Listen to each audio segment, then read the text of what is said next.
जोहार झारखंड। स्वागत है आपका जीएमपीएस वाइब्स पर। मैं हूं कुमार सर और आप देख रहे हैं झारखंड की सच्ची और ताज़ा खबरें। गांव से लेकर राजधानी तक हर बड़ी खबर सबसे पहले सिर्फ जीएमपीएस वाइब्स पर। तो चलिए शुरू करते हैं आज की ताज़ा खबर से।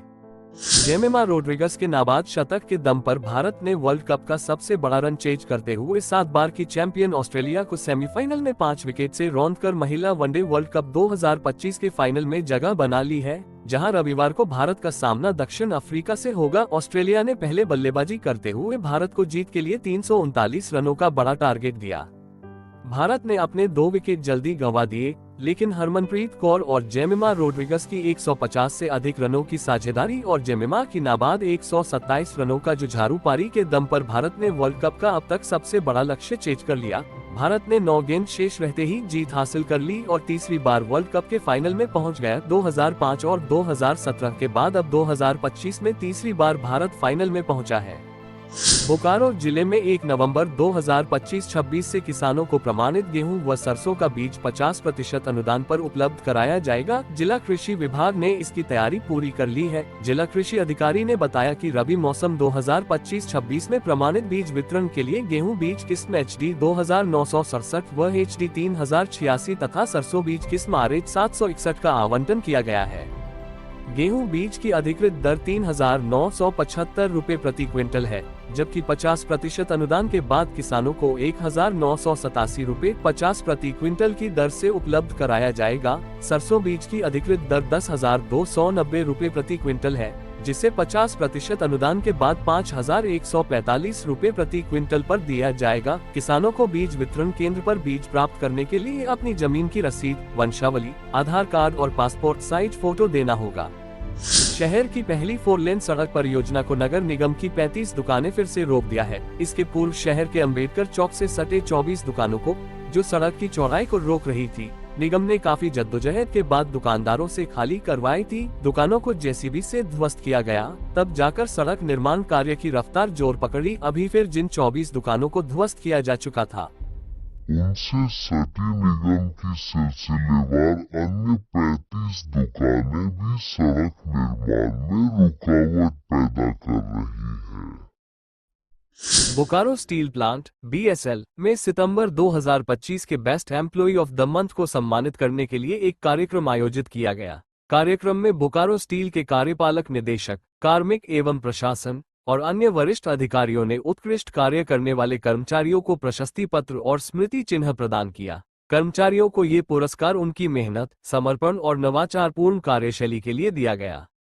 BSL प्रबंधन ने कहा कि ऐसे कार्यक्रमों का उद्देश्य कर्मचारियों को प्रेरित करना और संगठन में उत्साह एवं कार्य संस्कृति को और मजबूत बनाना है। बोकारो जिले में संभावित मोंथा चक्रवात साइक्लोन मोंथा को लेकर जिला प्रशासन पूरी तरह सतर्क हो गया है। उपायुक्त ने सभी संबंधित विभागों राजस्व, आपदा प्रबंधन, बिजली, स्वास्थ्य, नगर निगम, सड़क निर्माण विभाग और पुलिस प्रशासन को हाई अलर्ट पर रखा है। उपायुक्त ने अधिकारियों को निर्देश दिया है कि निचले इलाकों और नदी किनारे बसे गांवों पर विशेष निगरानी रखी जाए। राहत और बचाव दल 24 घंटे तैयार रहें। आवश्यक संसाधन जैसे नाव, जनरेटर, दवाएं और सूखा राशन उपलब्ध रखा जाए। बिजली विभाग को कहा गया है कि किसी भी परिस्थिति में बिजली आपूर्ति बाधित न हो और पेड़ गिरने या तार टूटने की स्थिति में त्वरित कार्रवाई हो।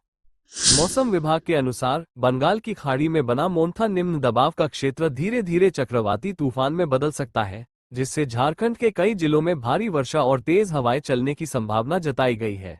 प्रशासन ने आम जनता से अपील की है कि अफवाहों पर ध्यान न दें, सुरक्षित स्थानों पर रहें। प्रशासन द्वारा जारी दिशा निर्देशों का पालन करें। चास अंचल के ग्रामीणों ने युवा नेता राकेश शर्मा के नेतृत्व में अंचल कार्यालय में कार्यशैली के खिलाफ विरोध किया। उन्होंने भ्रष्टाचार एवं गलत कार्यप्रणाली के आरोप लगाए। प्रदर्शनकारियों ने कहा कि यदि पदाधिकारी कार्यालय परिसर में बने आवास में रहेंगे तो कार्यों में पारदर्शिता आएगी और सेवाओं का स्थानिक समाधान होगा। आरोप है कि कार्यालय में विभिन्न प्रक्रिया कार्यों में देरी हो रही है, जैसे नक्शा खसरा नहीं मिलना, आवेदन लंबित रहना आदि। प्रदर्शन में चेतावनी भी दी गई कि यदि शिकायतों पर कार्रवाई नहीं हुई तो आंदोलन और उग्र हो सकता है। जिले के DC Ramniwas Yadav social media पर सक्रिय है, लेकिन जिले की आधिकारिक वेबसाइट पर कई पुराने अधिकारियों के नाम एवं पद अभी भी दिखाई दे रहे हैं। उदाहरण के तौर पर पुराने CS डॉक्टर SP मिश्रा का नाम अबाधित दिख रहा है, जबकि नए अधिकारी डॉक्टर शेख मोहम्मद जफरुल्लाह ने पदभार ग्रहण कर लिया है।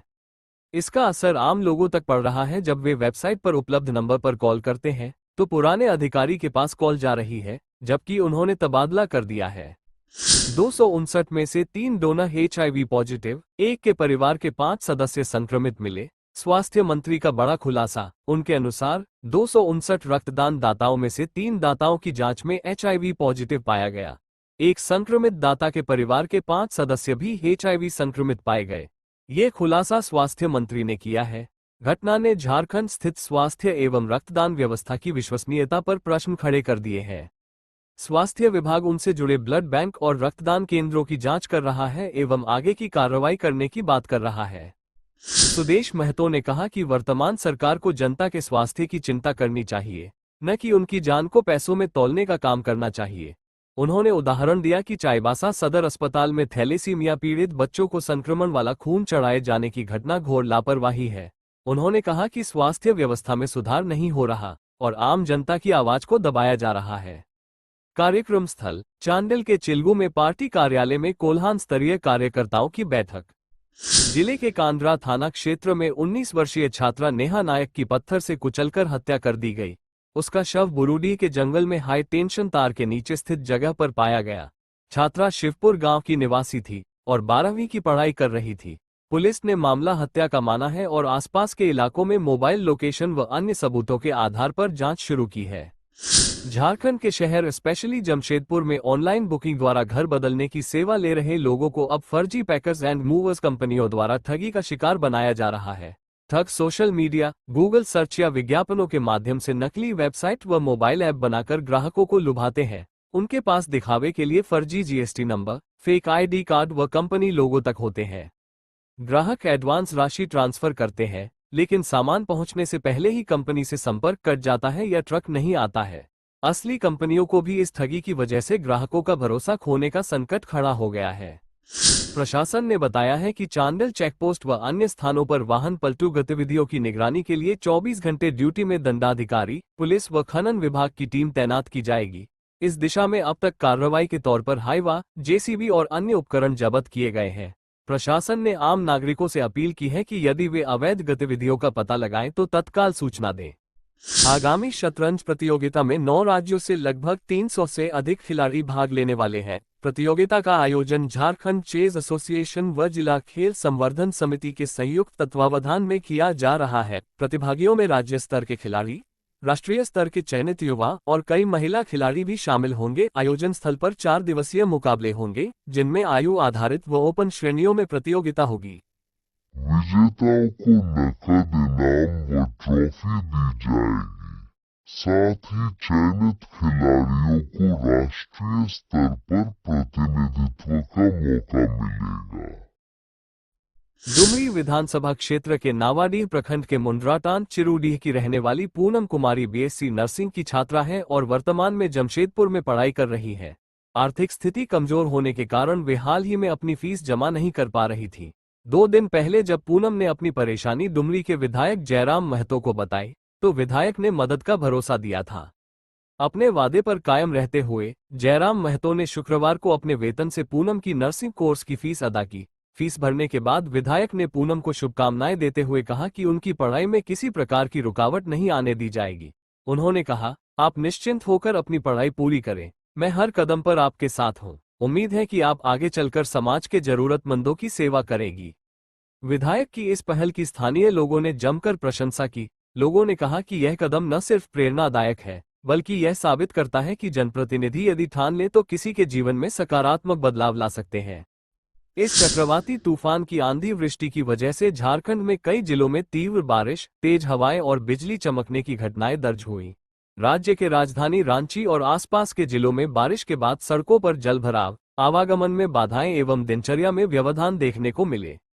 मौसम विभाग ने 31 अक्टूबर तक राज्य के कई हिस्सों में येलो अलर्ट जारी किया है। इस दौरान 30-40 किलोमीटर प्रति घंटे की रफ्तार से हवाओं तथा बिजली चमक की संभावना जताई गई है। कृषि क्षेत्र पर भी असर दिखा है। विशेष रूप से धान, पैदी की फसल कमजोर हुई है क्योंकि बारिश हवाओं ने तैयार फसलों को जोखिम में डाल दिया है। मौसम में बदलाव भी आ रहा है। तूफान के बाद न्यूनतम तापमान में गिरावट आने की संभावना है, जिससे आने वाले दिनों में ठंड कोहरा बढ़ सकता है।